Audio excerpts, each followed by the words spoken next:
di kita Bapak Ibu yang ingin mendaftar pada CGP calon guru penggerak untuk angkatan berikutnya bisa sebagai bahan dasar, bahan awal pemahaman terkait materi ini. Bapak Ibu sekalian, izin Bismillahirrahmanirrahim. Assalamualaikum.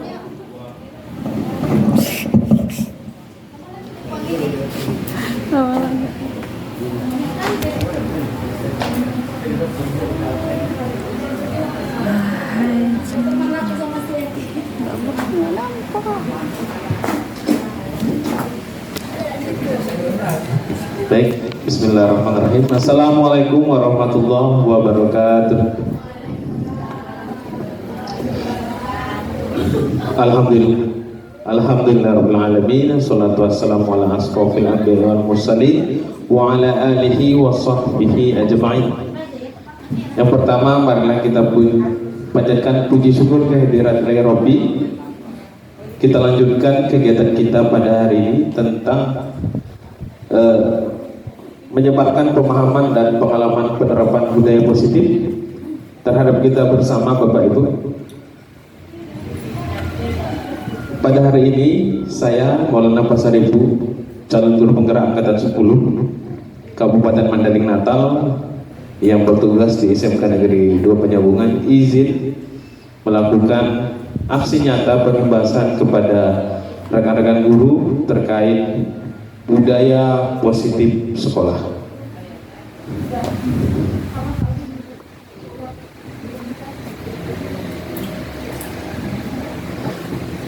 Baik Bapak Ibu, ada beberapa hal mungkin poin yang akan saya sampaikan pada siang hari ini tentang konsep utama budaya positif. Yang pertama, perubahan paradigma belajar.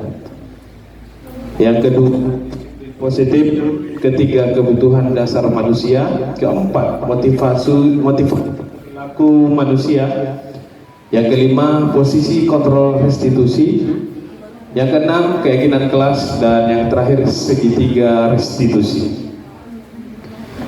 Bapak Ibu sekalian, di sekolah, di kelas, banyak kita menghadapi masalah. Kemarin pada saat aksi nyata Pak Irawan, ada masalah yang sampai sekarang tidak bisa diselesaikan. Nah, pertanyaan yang kemarin akan kita ulas di sini Bapak Ibu.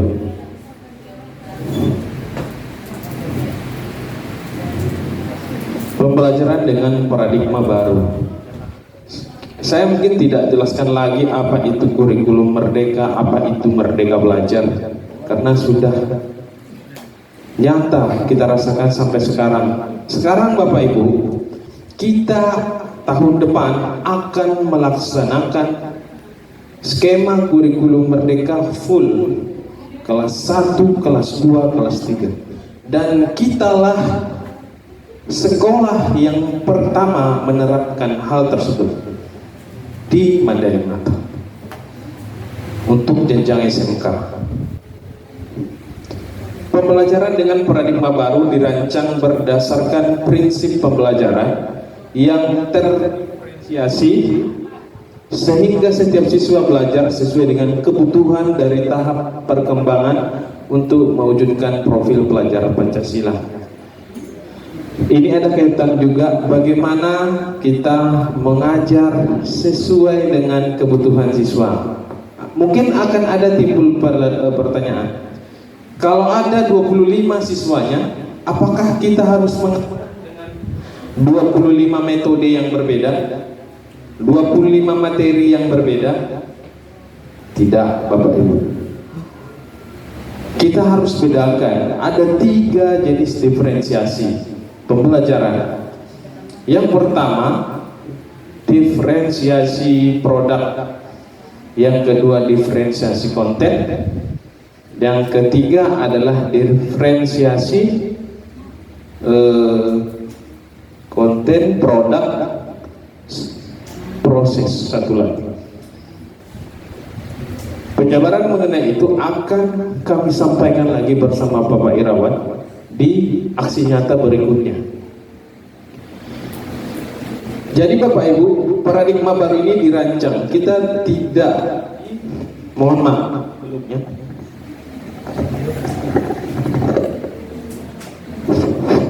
Mohon maaf sebelumnya kepada Bapak Ibu guru yang sudah bangkit menciptakan pelajaran yang sedari dulu kita menerapkan model dan metode pembelajaran tersebut. Tetapi Bapak Ibu, menurut pemahaman saya dan yang saya pelajari, yang saya pahami selama ini, ada kelemahan dari metode dan model yang kita gunakan itu saja setiap tahun. Kelemahannya adalah anak itu, Bapak Ibu, anak itu berkembang, berubah. Zaman berubah, maka ada pepatah Arab mengatakan, didiklah anakmu sesuai zamannya. Nah, itu selaras yang disampaikan oleh Ki Hajar Dewantara, di mana kita dalam mengajar itu harus mengikut kodrat alam dan kodrat zaman. Kodrat alam berarti apa yang ada pada diri anak itu sendiri. Kalau memang anaknya itu susah di bagian perhitungan, jangan dipaksa. Nah, itu kalau nggak dipaksa nggak terlaksana kurikulumnya, kan begitu kita Bapak Ibu. Nggak terlaksana tujuan pembelajarannya, CP-nya. Bapak Ibu, ini telah disampaikan. Kalau memang tidak butuh sekali dia untuk bisa kalkulus, jangan diberikan kalkulus, belikan aja hitung-hitung. Makanya sesuai kodrat alam, kodrat zamannya. Sekarang zaman udah nggak terlalu mementingkan harus bisa A, B, C, D, E. Tadi telah disampaikan oleh dari PT Sorik Masmini. Soft skill, kemampuan bisa dilatih, bisa ditraining. Soft skill, makanya dari penjabaran nanti akan kita urutkan bagaimana cara menemukan masalah siswa dan mencari solusinya sendiri oleh si siswa. Anak-anak kita terkesan tertutup sekarang Bapak Ibu. Sudah mengerti pasti diam. Sudah mengerti semua diam. Giliran kita tes nggak ada yang bisa. Kenapa? Karena kebutuhan dasarnya banyak yang tidak terpenuhi. Dan anak-anak yang kita terima di sekolah ini, kebanyakan kebutuhan dasarnya, kebutuhan dasar ada 5 nanti. Setengah dari jumlah kebutuhannya tidak terpenuhi. Itulah PR kita sekarang, memenuhi kebutuhan dasar dari mereka.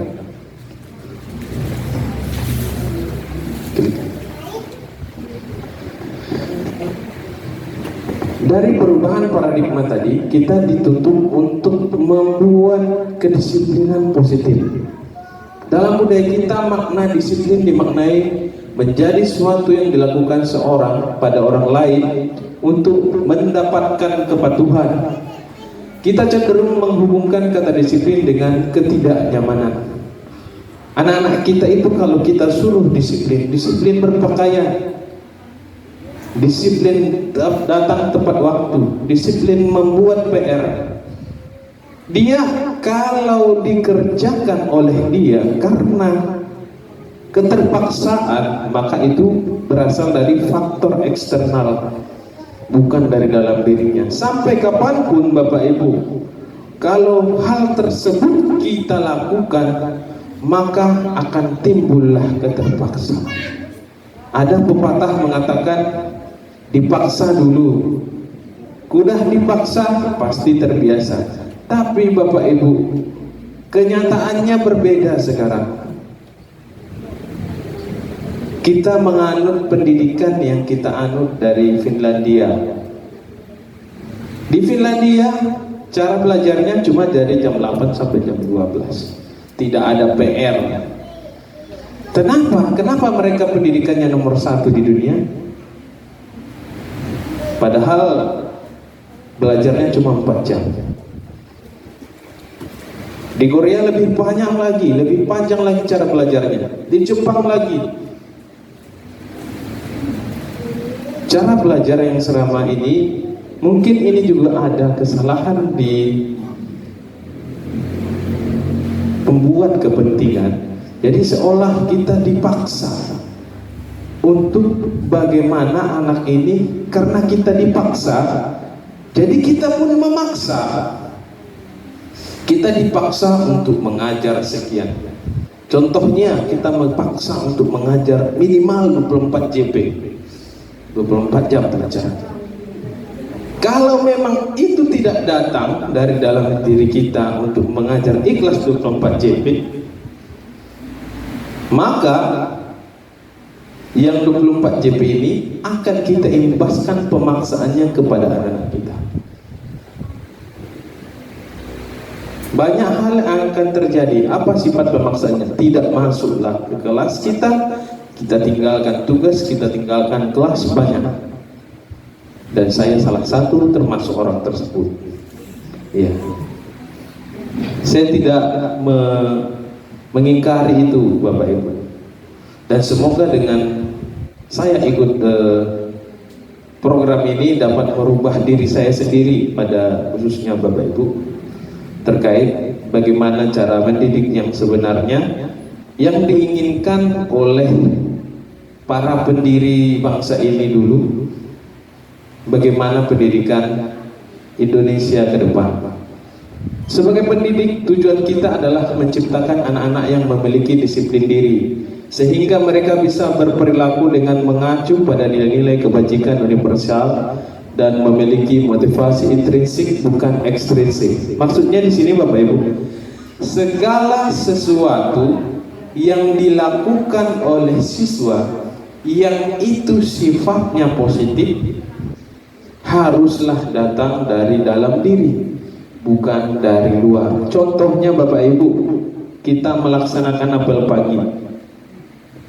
Kalau tidak berkuar-kuarlah Pak Rajo di depan, kalau tidak berkuar-kuarlah Pak Kemal di depan, tidak akan mau anak itu baris di belakang. Nah, itu salah satu indikasi anak itu merasa terpaksa untuk baris. Baris pun dia itu bukan pada dorongan internal, tapi eksternal. Barislah aku, nanti kalau nggak baris kena catat. Jadi dia bukan karena ingin barisnya, tapi takut dicatat. Barislah aku, nanti aku nggak dapat informasi, takut. Karena kalau ada rasa ketakutan, maka itu bukan pada internal, tapi pada eksternalnya. Karena ada dorongan oleh pihak ketiga, bukan pihak dirinya sendiri. Selanjutnya Pak.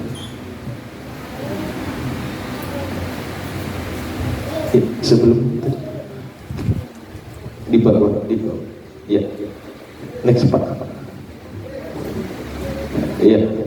Kebutuhan dasar manusia. Nah, itu yang saya sampaikan Bapak Ibu tadi. Karena ada dorongan internal ini, kenapa dia selalu merasa terpaksa terus? Karena bisa jadi ada kebutuhan dasarnya yang tidak terpenuhi. Permasalahannya, pertanyaannya, dari mana kita tahu? Kan begitu Bapak Ibu. Dari mana kita tahu bahwa kebutuhan bertahan hidupnya kurang? Kasih sayang dan rasa diterimanya kurang. Penguasaan, kebebasan dan kesenangannya kurang. Contohnya Bapak Ibu, sampai kapanpun kita ajarkan, contohnya saya ya, sampai kapanpun saya ajarkan si anak, ya, saya ajarkan si anak A sampai Z, cara servis rem, cara servis mesin. Kalau dia dalam keadaan lapar, tak akan masuk itu, Bapak Ibu. Makanya sering mungkin kita ya Bapak Ibu, setelah apel, Pak, permisi Pak, Mau kemana? Mau makan pagi Pak, sarapan. Apakah kita berikan? Nah, pertanyaannya di sini. Apakah kita berikan? Kalau kita berikan, kita yang dimarahi, kan begitu. Kenapa membiarkan anak keluar, kan begitu Bapak Ibu. Kalau tidak kita berikan, si anak nggak akan jalan cara belajarnya, nggak akan jalan belajar. Jadi bagaimana cara saya melakukannya begini Bapak Ibu. Saya masukkan dulu, boleh bergantian. Boleh kalau mau sarapan bergantian. Bergantian 1 atau 2 orang. Bisa saja di kelas itu yang nggak sarapan hanya 6 atau 7. Nah, itu bergantian. Itu solusi yang saya tawarkan. Kasih sayang dan rasa diterima. Nah, ini yang paling banyak kita Bapak Ibu. Banyak anak-anak kita ini keluarga yang broken home atau tidak diperdulikan. Orang tuanya sama-sama bekerja. Pagi orang tuanya sudah ke pasar atau bekerja ke kebun. Pulangnya sekolah, orang tuanya belum pulang. Nah, habis itu pulang orang tuanya sudah malam, sudah capek, tidak ada komunikasi lagi, menyebabkan si anak tidak ada rasa kasih sayang yang diterimanya dari orang tua. Dan rasa diterima, ada pula orang tua kita, orang tua anak kita yang beranggapan kalau sudah dikasih uang jajan, sudah berangkat sekolah, sudah tuntaslah kerjanya sebagai orang tua. Padahal tidak seperti itu. Yang ketiga, penguasaan. Ada dasar dari manusia. Mungkin di kelas ada 1 atau 2 orang yang seolah-olah bertindak sebagai ketua-ketua, ketua-ketua. Ada itu Bapak Ibu. Kita mesti jebolan naik. Pergi beli ini, pergi ke sana. Jadi itu kenapa anak itu seperti itu? Karena kuranglah rasa penguasaannya di rumah. Selalu ditindas. Selalu ditindas bagaimana? Misalkan dia anak terakhir, di rumah dia selalu pergi ke sana, beli ini, beli sana. Jadi serasa dia tidak sebagai pesuruh saja di dalam rumah itu. Bukan hanya di rumah, di lingkungan sosialnya. Kalau di pertemanan di kampungnya misalkan, dia sebagai orang yang sebagai pion lah. Kalau mau apa-apa, si anulah suruh, maunya dia itu. Jadi karena kuranglah rasa penguasaannya, maka dia akan mencari tempat yang bisa dia untuk berkuasa. Dari masalah inilah bisa terjadi proses pembulian. Bully terhadap teman. Karena kenapa? Kurang rasa penguasaannya. Selanjutnya kebebasan. Mungkin dari anak-anak kita merasakan dari TK disuruh belajar jam sekian, SD sampai habis belajar les, habis les mengaji, malam belajar, masuk ke SMP belajar sampai jam 1, habis itu ngaji lagi, habis itu les piano, les renang, les ini segala macam. Jadi kurang rasa kebebasan. Ada pula yang terlalu bebas. Nah, ada pula yang terlalu bebas. Karena terlalu bebasnya di sekolah pun dia bebas. Apabila kebutuhan kebebasan ini kurang, maka dia akan mencari suatu momen yang bisa dia bebas. Contohnya anak kita sering cabut. Cabut ini karena dia merasa terhimpit, terdesak, terkurung di suatu tempat itu, maka dia mencari alternatif bagaimana bisa dia keluar dari zona itu untuk mendapatkan kebebasan. Dan terakhir, kesenangan. Untuk bagian kesenangan ini banyak yang tidak dirasakan oleh anak. Penderitaan aja, hidupku ini penderitaan banyak. Pernah saya temukan Bapak Ibu, buku anak pada saat saya menilai bukunya, saya bolak-balik, rupanya di halaman belakang dia ada tulis cerita. Entah dia memang sengaja itu bagaimana, dia tulis cerita diari dia 1 minggu itu. Kalau udah dibuat buku, setiap anak bisa lah kita buat buku diari. Rupanya dia selalu dituntut karena orang tuanya satu sudah tak ada. Jadi dia anak pertama, terkesan dia sebagai pencari nafkah gitu. Jadi sangat sedikit waktunya untuk bisa mainlah, bersenang-senang lah. Misalnya pergi main atau pergi nongkrong, sedikit sekali. Waktunya pulang kerja. Dia harus memberikan kebutuhan kepada adik-adiknya lagi. Nah itu juga harus kita perhatikan. Semua kebutuhan mendasar yang tadi Bapak Ibu bisa kita lakukan dengan melakukan asesmen diagnostik. Makanya selalu ini kelas 1 mau datang Bapak Ibu.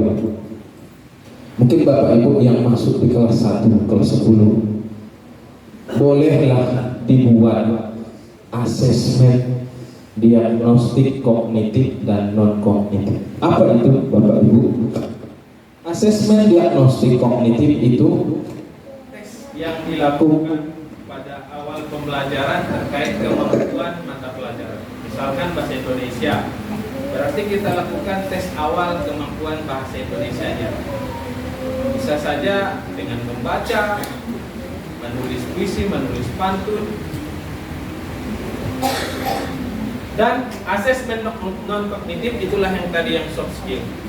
Di mana bisa kita lihat Bapak Ibu? Banyak berseliweran di PMN. Banyak berseliweran di Google. Di copy aja Bu. Di copy, pindahkan, ubah nama ibu. Ubah nama ibu.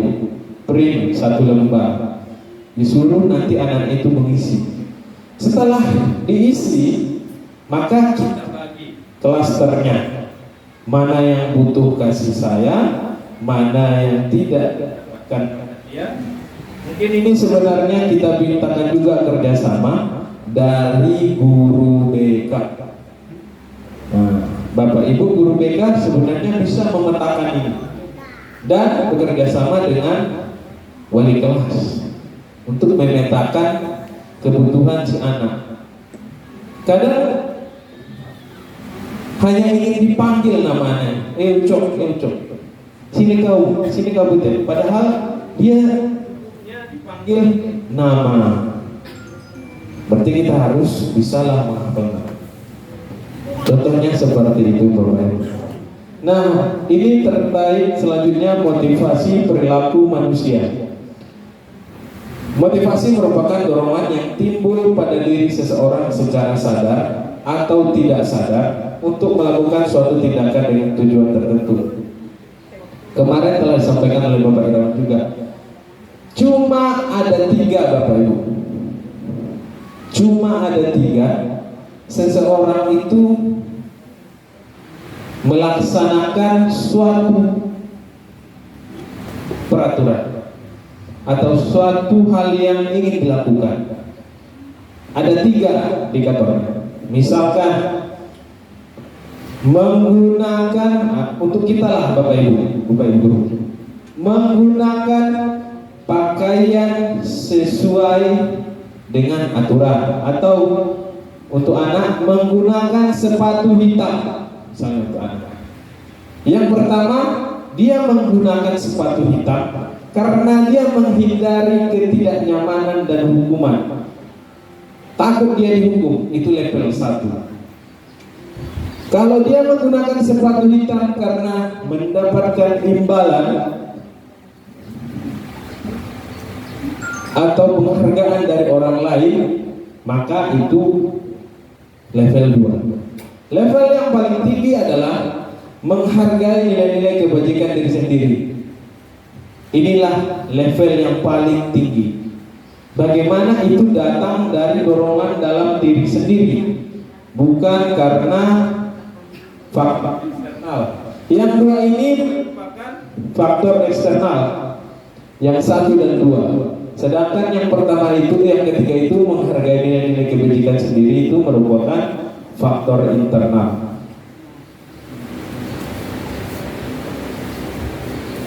Selanjutnya Pak.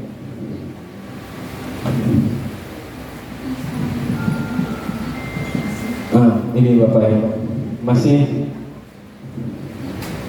terjadi perbincangan di kita sekarang, hukuman dan penghargaan.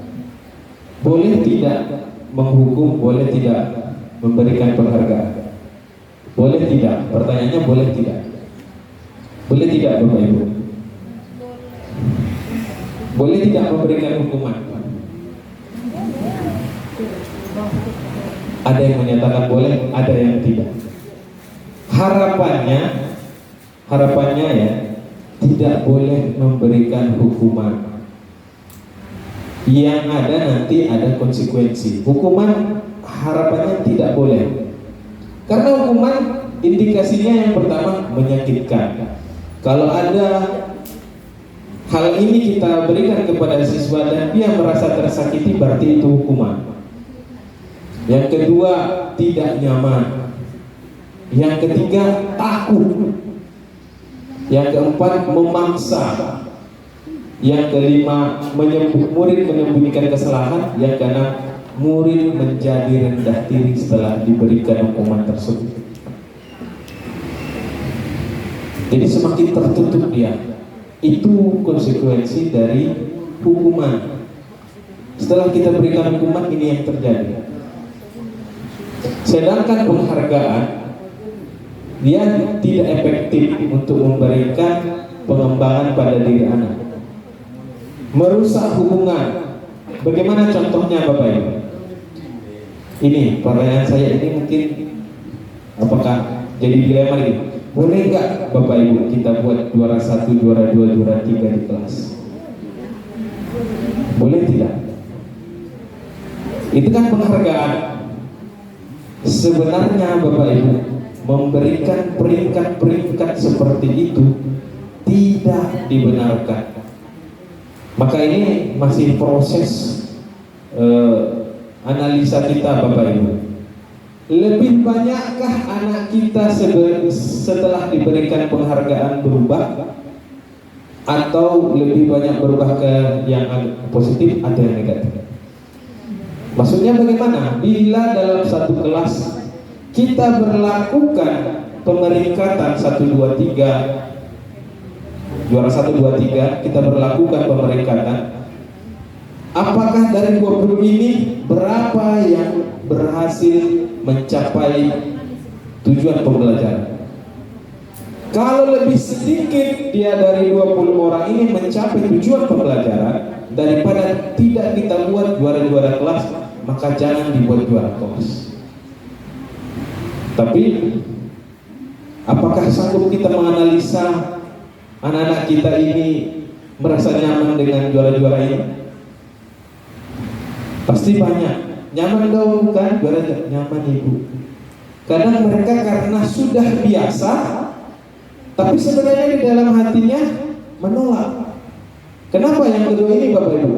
Hubungan. Misalkan tahun semester ini dia juara 2 atau juara 1, semester depan dia turun juaranya. Saya juga masih kurang sepakat sebenarnya sama aturan ini, karena masih banyak dari siswa yang saya bina lebih termotivasi dia apabila diberikan sistem pemeringkatan, tetapi dalam teorinya tidak boleh.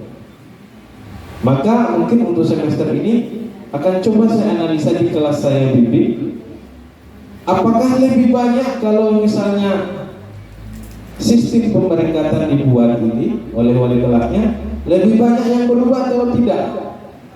Kalau lebih banyak yang berubah setelah dilakukan pemeringkatan, maka berhasil lah itu. Lanjutkan saja sistem pemeringkatan.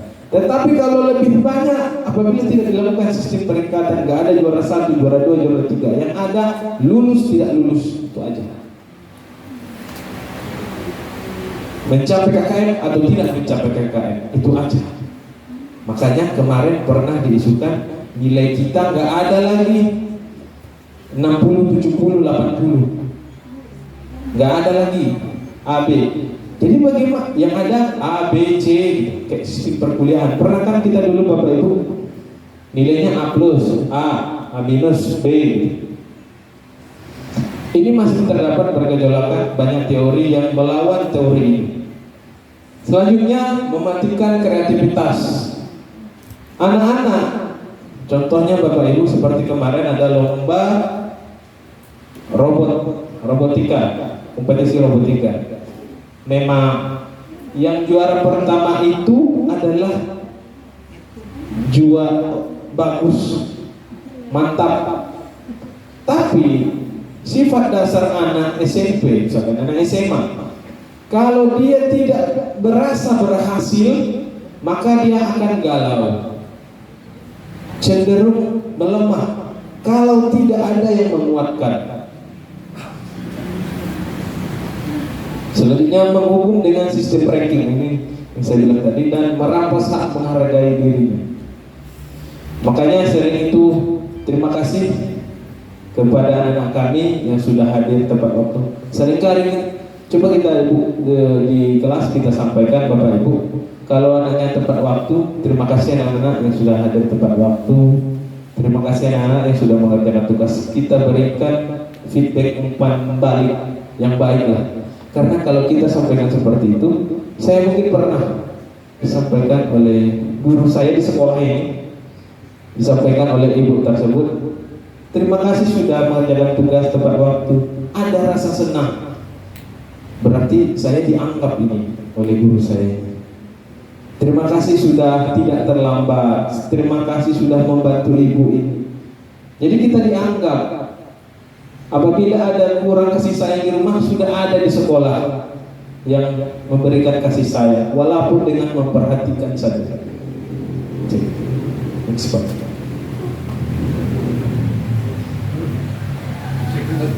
Konsekuensi dan restitusi. Nah, tadi saya bilang Bapak Ibu ada hukuman. Nah, jadi lebih baiknya kita konsekuensi. Konsekuensi itu adalah akibat melanggar suatu kesepakatan, terjadilah konsekuensi. Makanya di kelas ada namanya kesepakatan kelas. Mungkin Bapak Yakub dulu waktu dia pengibasan guru penggerak telah membuat bagaimana cara membuat kesepakatan kelas. Tapi nanti akan kita ulas lagi secara sekilas saja bagaimana membuat kesepakatan kelas. Si anak mengerjakan sesuatu tersebut karena ada kesalahan yang dilakukannya, tapi kita harus ada datanya. Jangan seolah-olah mengerjakan tugas lari 100 keliling lapangan 10, 50, tidak ada kesepakatannya. Kesepakatan ini dibuat secara bersama-sama, bukan hanya oleh guru. Sepakat tidak muridnya kalau terlambat denda 5.000 misalkan, atau tidak datang denda 5.000. Sepakat gak siswa? Kalau siswanya sepakat, laksanakan. Tetapi kalau ada yang tidak sepakat, jangan dilaksanakan. Berarti ada sifat keberatan. Untuk konsekuensi penguatan jangka pendek, itu konsekuensinya perlu dimonitoring dan berkelanjutan. Stimulus dan respon, ada aksi, ada reaksi. Terlambat dia, kita perlihatkan kembali keyakinan kelasnya. Kita berikan apa hasil kesepakatan apabila tidak ada di tempat waktu dan dia laksanakan, itu baru benar. Murid menghormati peraturan, dari situ bisa kita menghormati peraturan. Mungkin ini juga tuh sebagai catatan bagi kita. Keyakinan kelas tidak dibuat sepanjang-panjang, ada 10, 15, 20 poin. Ada aturan sekolah yang telah dibuat oleh Bapak Keswan, ada memang aturan sekolah dan setiap kelas ada ditempelkan. Tapi sangat sayang, tidak ada itu yang dibaca oleh anak-anak. Karena saya tanya, tidak ada yang membaca. Jadi bukan kita.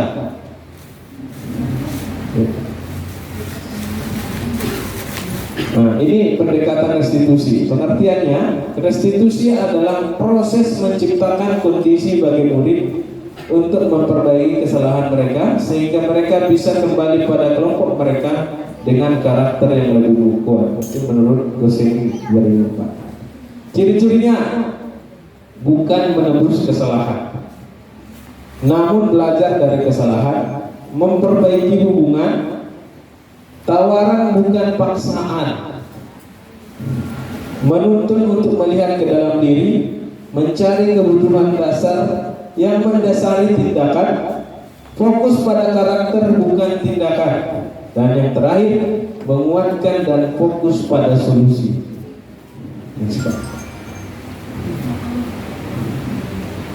Contoh kasus ini yang ditanyakan mungkin Bapak Ibu kemarin. Apabila ada siswa yang sering tidak mengerjakan PR, jadi restitusinya bagaimana? Pertamanya, kalau dia hukuman, kita cenderung guru menghukum siswa tersebut hormat bendera. Kalau dia kita suruh menghormat bendera karena tidak membuat PR, itu adalah hukuman. Guru marah dan murid menjadi takut, itu hukuman. Tetapi kalau kita sebagai guru memberikan konsekuensi untuk mengerjakan PR-nya saat istirahat, misalkan, Pak, saya lupa kerjakan, nanti kerjakan istirahat. Guru tegas dan siswa menghormati aturan karena kita buat keyakinan kelas. Apabila tidak mengerjakan PR, maka harus melakukan ini. Harus jelas keyakinan kelasnya. Dan restitusi yang sangat dianjurkan dilakukan adalah guru menanyakan keyakinan kelas. Dirinya membantu siswa menyelesaikan masalahnya. Guru terbuka dan siswa menghormati dirinya dan orang lain.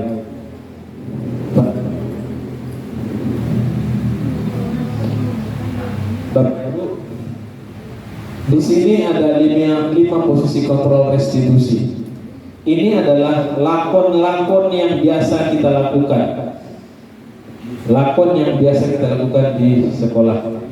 Kita pernah menjadi penghukum, kita pernah menjadi pembuat rasa bersalah, kita bisa pernah menjadi teman, pernah jadi pemantau, dan pernah menjadi manajer. Dan kelima ini harus dilakukan. Kalau penghukum, boleh enggak kita menghukum? Boleh. Kalau kelakuan si anak ini direstitusi, kalau salah dia direstitusi, sudah direstitusi beberapa kali, masih melakukan kesalahan yang sama, dilakukanlah penghukuman. Tapi tidak menimbulkan rasa benci yang tinggi. Bapak Ibu sekalian, ada siswa kita yang sampai tamat sekolah, kejadiannya di kelas 1 dia ingat sampai tamat. Coba Bapak Ibu ingat kita waktu sekolah dulu, pasti ada guru yang kita benci, ada tidak? Ada guru yang kita benci. Kenapa kita benci? Karena kita ingat momen. Kita ingat momen hal yang dilakukan guru tersebut yang membuat kita benci kepada dirinya.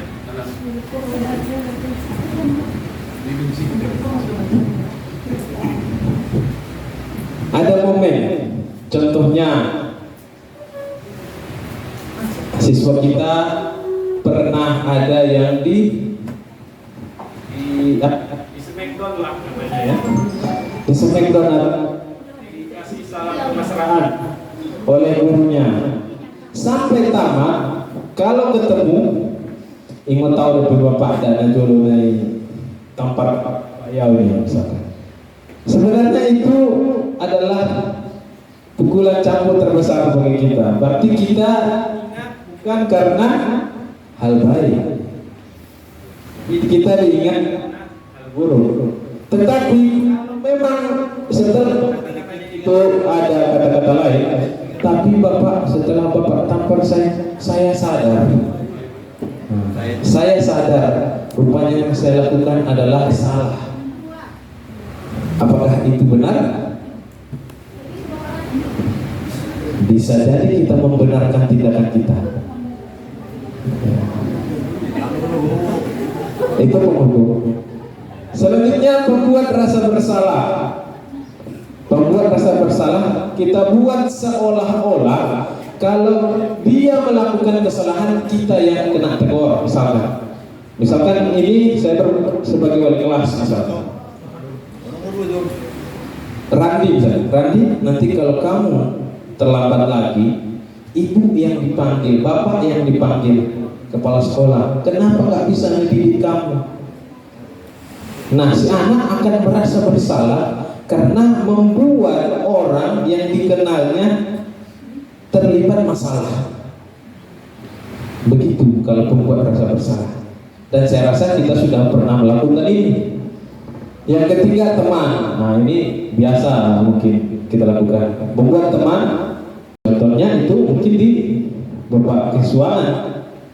Kalau ini salahmu, ini aturan, ini konsekuensi. Kalau itu pemantau, melompat pagar, aturannya tidak boleh, konsekuensinya apa? Denda 2 sak semen. Tapi kalau manajer, ini yang baik. Kalau sehabis kita buat pemantau, kita lakukan sifat restitusi. Restitusi hanya dilakukan oleh manajer. Manajer bagaimana? Kita tanyakan, kenapa terlambat? Pasti dijawab, Pak, terlambat bangun. Nah, jadi setelah itu pasti dia akan bertanya. Kita akan bertanya, jam berapa tidur? Setelah itu, jam berapa bangun? Kira-kira bisa nggak kamu bangun? Tidur cepat. Kalau si anak menjawab bisa, nah itulah tanda-tanda bisa dia restitusi dirinya. Bisa Pak. Kira-kira kalau kamu tidur cepat, kamu bangun cepat enggak? Bisa Pak, bisa. Nah, jadi bagaimana solusinya dari keterlambatan? Baik Pak, untuk besok saya mungkin tidak akan saya akan cepat tidur sehingga cepat bangun, sehingga saya tidak terlambat. Kalau dia sadar akan hal tersebut, berarti berhasillah proses restitusi kita. Tapi catatan, tengok besoknya. Kalau besoknya si anak masih terlambat, berarti ada kebutuhannya yang tidak terpenuhi. Ada kebutuhannya. Kebutuhan apa yang tidak terpenuhi, makanya dia terlambat tersebut. Kita cari lagi sampai dapat. Kalau masih, misalkan kebutuhan dasarnya sudah terpenuhi semua, kita restitusi berkali-kali, masih kesalahan yang sama, maka berhaklah kita mengembalikan kepada orang tua.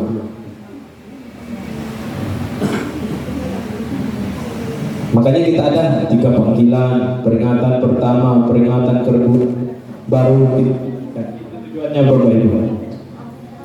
Terkait keyakinan kelas, Bapak Ibu sekalian, mengapa keyakinan kelas, mengapa tidak peraturan kelas saja? Yang baiknya peraturan, kalau peraturan datangnya dari satu orang, yaitu si pemimpinnya. Tapi kalau keyakinan dibuat secara bersama-sama. Mengapa kita memiliki peraturan tentang penggunaan helm pada saat mengendarai kendaraan bermotor, roda 2 atau motor? Ya. Kenapa kita memiliki peraturan tersebut?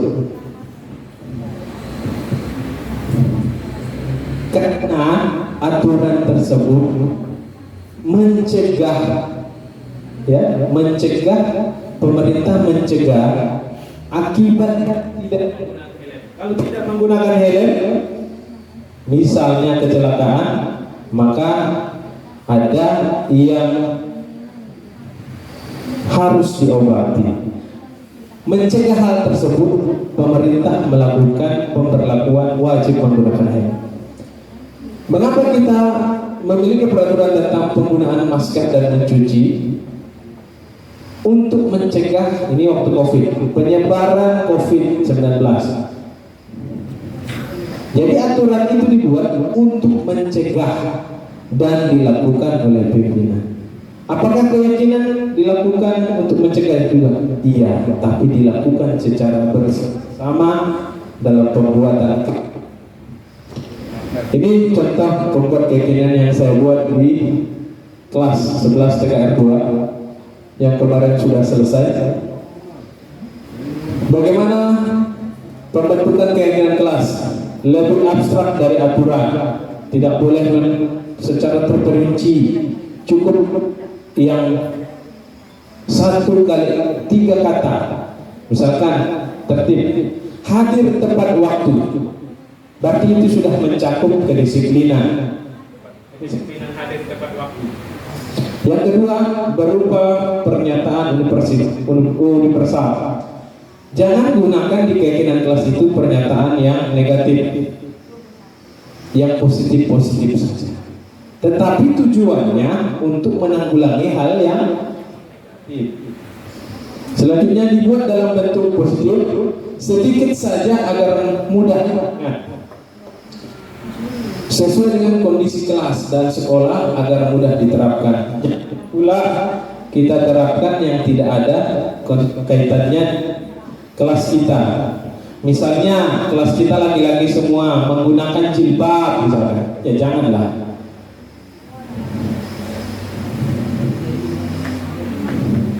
Nah, bagaimana melakukan segitiga restitusi? Yang pertama, menstabilkan identitas. Kita semua akan melakukan hal terbaik yang bisa kita lakukan. Begitu cara penyampaiannya. Misalkan si anak tidak mengerjakan PR. Bagaimana cara menstabilkan identitas? Kenapa kamu tidak menggunakan? Mungkin kamu merasa PR ini susah. Bapak juga mungkin pernah merasakan hal tersebut. Menstabilkan identitas ini maksudnya kita seolah-olah menyamakan kedudukan kita terhadap sama dengan murid. Selanjutnya, validasi tindakan yang salah. Semua perilaku yang rasakan tadi sudah disebutkan susah. Dan kita katakan lagi, berarti kamu tahu dong kalau perbuatan kamu salah. Kalau dia tahu kalau perbuatan dia itu salah, berarti sudah terlaksanalah 2 kegiatan. Yang terakhir, menanyakan keyakinan kelas. Kamu tahu kamu salah? Tahu Pak. Kira-kira dari keyakinan kelas yang kita buat, mana yang kamu langgar? Ini Pak, misalnya tidak membuat PR. Dari sana konsekuensinya apa? Mengerjakannya lagi dan dilaksanakan sebanyak 2 kali lipat misalkan. Bisa? Karena dia tahu keyakinannya, dia tahu konsekuensinya, dia tahu dia harus lakukan, maka berhasillah segitiga restitusi kita. Selama ini yang kita lakukan banyak, saya juga pernah lakukan dan itu salah. Tiba-tiba ada tugas, Pak terlambat, nggak mengerjakan PR saya, tapi tidak ada keyakinan kelasnya. Mudah di dapil polio, kerjakan di buku itu bab 1 dari bab 1 awal sampai akhir. Apakah itu restitusi? Tidak, itu penghukuman. Karena tidak ada cantumannya dalam keyakinan kelas. Tapi kalau ada pencantumannya keyakinan kelas, baru boleh.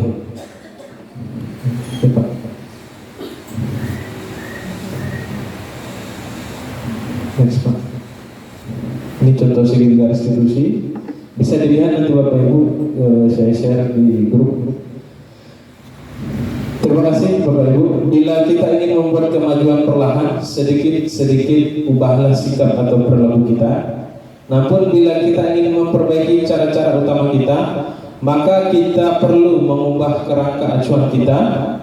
Ubahlah bagaimana kita melihat dunia, bagaimana kita berpikir tentang manusia, paradigma kita, skema pemahaman kita, dan penjelasan aspek-aspek tertentu tentang realitas. Bapak Ibu yang saya hormati, saya mungkin tidak sempurna Bapak Ibu dalam mendidik. Masih ada salah saya, masih ada kurang saya. Tetapi kalau kita berkomitmen ada perubahan pada diri kita, walaupun sedikit, semoga itu sedikit demi sedikit, lama-lama tetap sedikit, tambah banyak lah Bapak Ibu. Sedikit demi sedikit perubahan yang kita lakukan menghasilkan perubahan yang nyata. Dan sampai sekarang kondisi kita, mungkin izin Pak menyampaikan, posisi kita Bapak Ibu untuk PPDB juga Bapak Ibu, dari jumlah 360 siswa kuota kita, yang mendaftar hanya 255, kekurangan 105. Kita harus tarik diri, umpan balik kita Ibu, Bapak, refleksi, di mana salah kita? Kenapa sedikit siswa kita? Sekolah lain pun kurang, tetapi Bapak Ibu, kalau sekolah lain pun kurang, mereka hampir mencapai target. Ada yang hampir mencapai target, tapi kita jauh. Di mana salah kita? Apakah kita kurang rasa dipercayai lagi di masyarakat? Mari kita tanyakan pada rukun yang berbeda. Kita tanyakan kepada masyarakat sekitar kita, orang tua dari murid kita, kira-kira apa yang menjadi masalah, kenapa anak-anak kita tidak mendaftarkan diri ke SMK 2. Dulu TKJ banyak yang dibuat, ada yang seleksi. Sekarang pas 72 jumlah TKJ, 72 lah yang masuk. TKR dulu kita 2 kelas, sekarang 1 kelas, itu pun kurang. TKR hanya 29. Dulu kita TKR pernah sampai 4 kelas, sekarang sekelas pun kurang. Marilah kita Bapak Ibu berkaca tentang apa salah dan dosaku kita. Mungkin itu saja yang saya sampaikan. Kalau ada salah dan jalannya saya mohon maaf. Kepada Tuhan saya mohon ampun. Sekian, wabillahi taufiq wal hidayah. Wassalamualaikum warahmatullahi wabarakatuh. Saya kembali kepada Pak.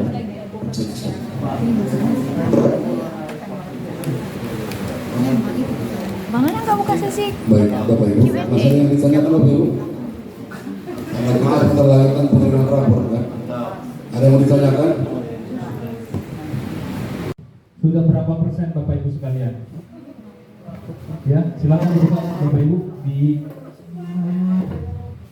masing-masing. Sebentar saja Bu, 5 menit. Nanti bertanya lagi, Ibu Awan bertanya lagi bagaimana cara nguploadnya, itu maksud saya nanti.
Cuma sebentar Bu, nanti biar sama-sama mengerti cara menguploadnya.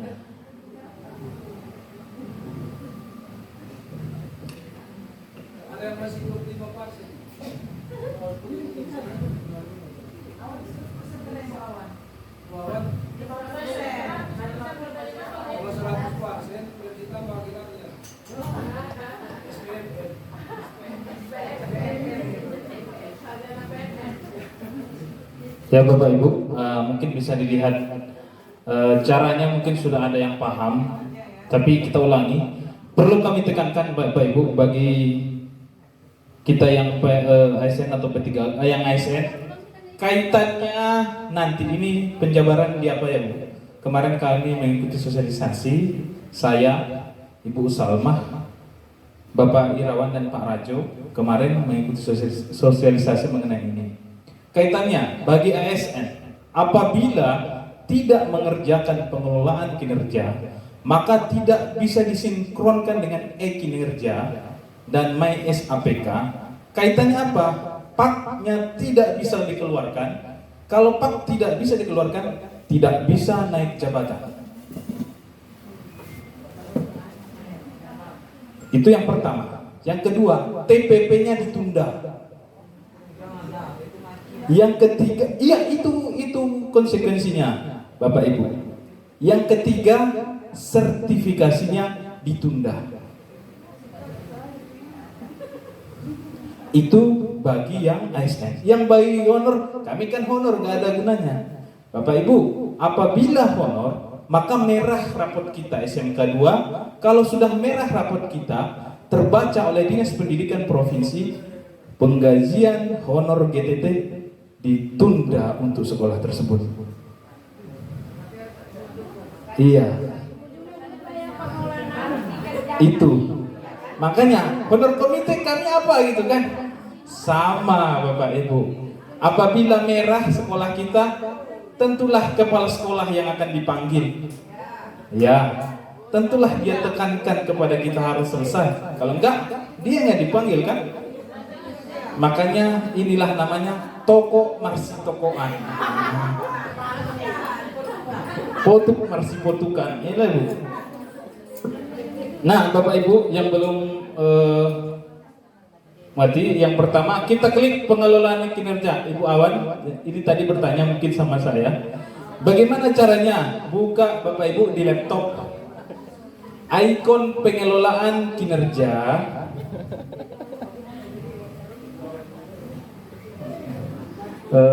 Yang masih nol, Pak Ekbar udah berapa persen Pak? Udah 50. Oke. Nah, bagian sebagai pegawai. Habis itu, nah sebenarnya seperti ini. Kalau cek, ya di sini ada 5 tahapan yang harus kita lalui. Kalau sudah kita isi yang pertama, maka untuk yang kedua kita menunggu persetujuan dari kepala sekolah. Di sini kita akan melihat rincian observasi kita. Selanjutnya, kalau sudah diokekan, maka dia akan berpindah ke pembinaan. Itulah kita observasi. Apa isinya?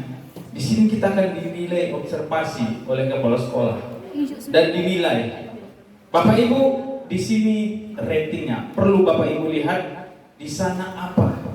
Ada dilakukan dan efektif, dilakukan belum efektif, belum dilakukan sama sekali.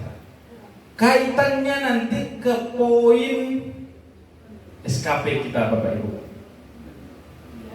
Apakah dia sesuai apa Arfan biasanya?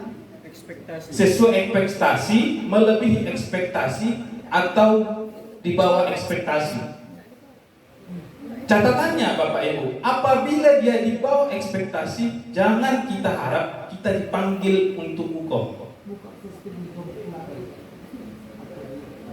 Ya, oke, lanjut saja. Selanjutnya, kalau sudah diisi ini Bu, isi tadi ya diisi, kita cek rincian, kita isi di sini, ada harus kita isi. Disuruh kita belajar, Kalau sudah selesai, kumpulkan.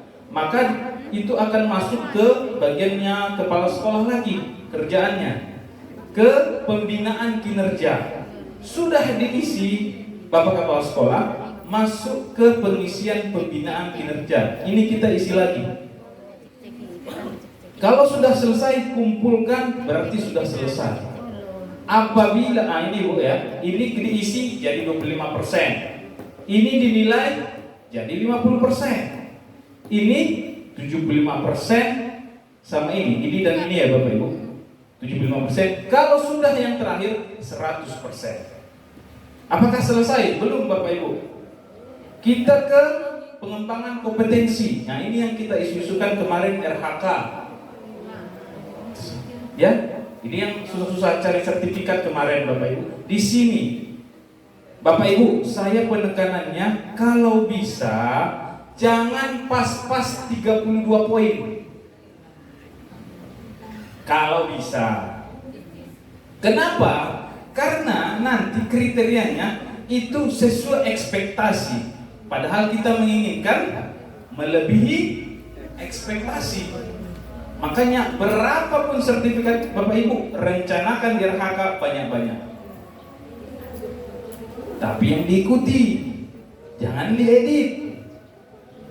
Nanti malangnya dicek, ketahuan, bukan malah kita dipanggil untuk hukum, malah diskors, tidak bisa untuk naik pangkat. Oke, ini bagaimana cara menguploadnya? Ini kalau masih mengubah bisa Bapak Ibu, masih bisa ada tanda mengubah di sini. Minimal 32, maksimal boleh banyak-banyak.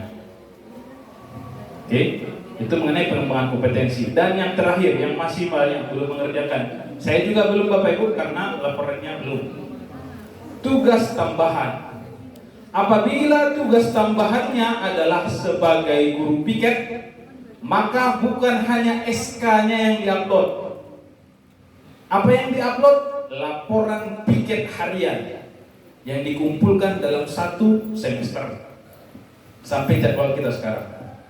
Jadi misalnya Ibu piket hari Selasa misalkan.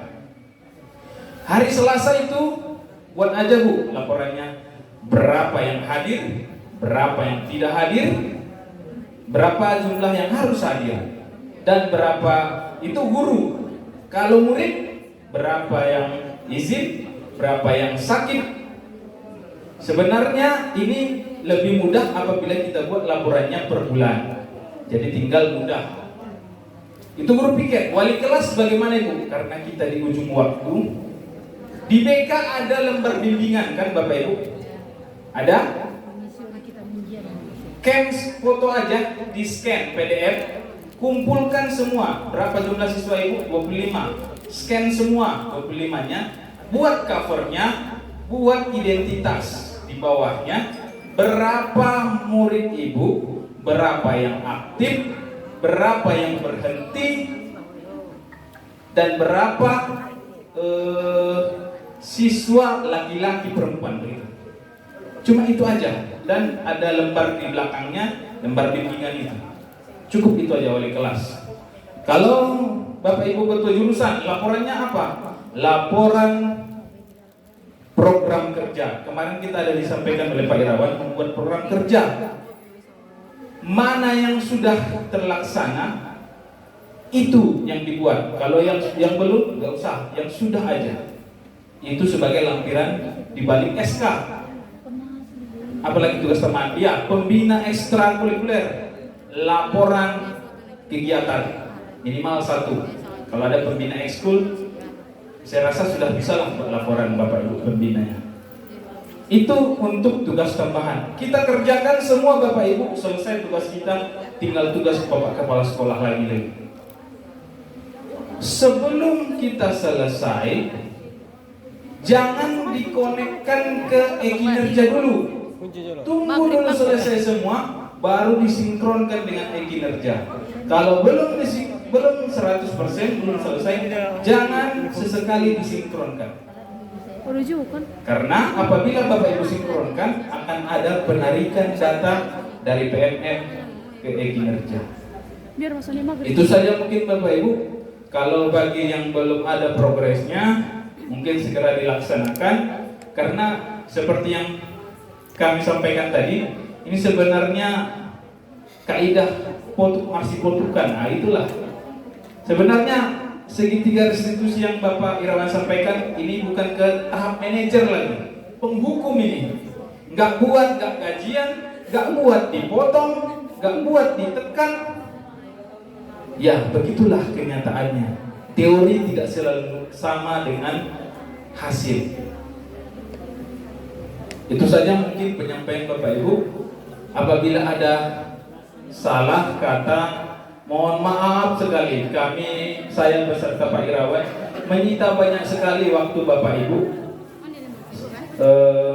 Mungkin cukup sekian. Akhir kalam. Wabillahi taufiq wal hidayah. Wassalamualaikum warahmatullahi wabarakatuh. Terima kasih Bapak Ibu. Semoga selesai. Diharapkan Ibu 1 minggu di bulan 6 sudah selesai.